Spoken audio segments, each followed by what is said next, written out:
We are joined as well by Gab Marcotti, and that is where we will begin. Gab, Kyle Walker for £50 million going from Spurs to City. Almost a done deal? Yeah, it's pretty much a done deal. Certainly the two clubs have agreed a price.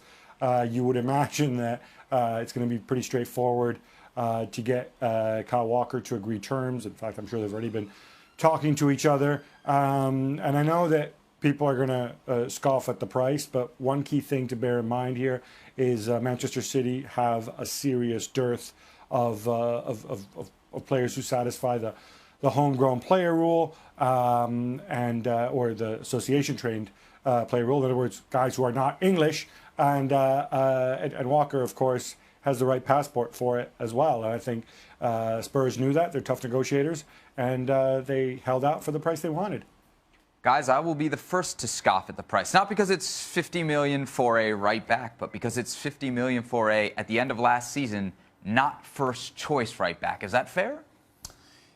It is fair, but it's a market we live in. But you look at it from the perspective of Manchester City, who a couple of weeks ago seemed to have the deal done with Dani Alves that would have been a free transfer.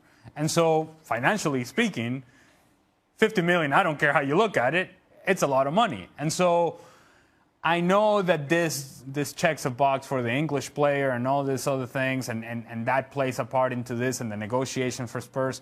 And Spurs obviously letting a player go that was important to them to some degree. But I still feel that Kyle Walker feels a need for Manchester City. And let's not forget that at one point last season, Jesus Navas was playing right back for Manchester City. So, look, maybe it's desperate times. Maybe it's the fact that Dani Alves is no longer an option. Maybe you don't see many other options out there. You go for the guy who you know, who you have seen, who has performed well in the Premier League, and you trust that he's going to do a job for you. Stevie, pretty big drop-off from Dani Alves to Kyle Walker. Pep's kind of settling here, isn't he? I would suggest that right now Dani Alves is a better footballer than Kyle Walker. Certainly Kyle Walker will be able to play all season, and he'll be able to play as many games as Pep wants him to play. I don't think you could say that about Alves, but I'm just a little surprised.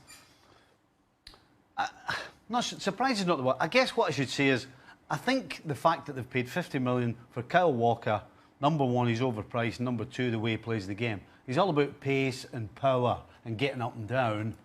That's not the kind of player you associate with Pep Guardiola. You associate football players. So I think the market is really lacking in certainly fullback talent. Go ahead, Gab.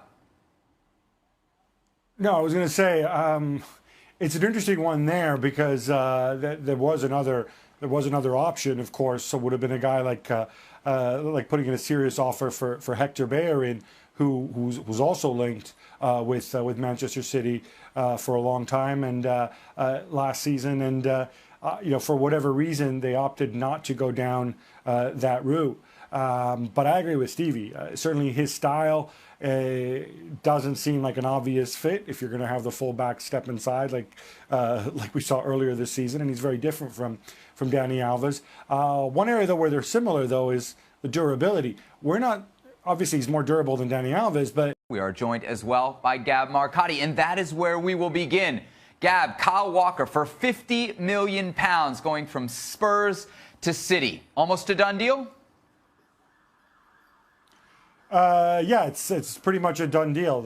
Certainly the two clubs have agreed a price.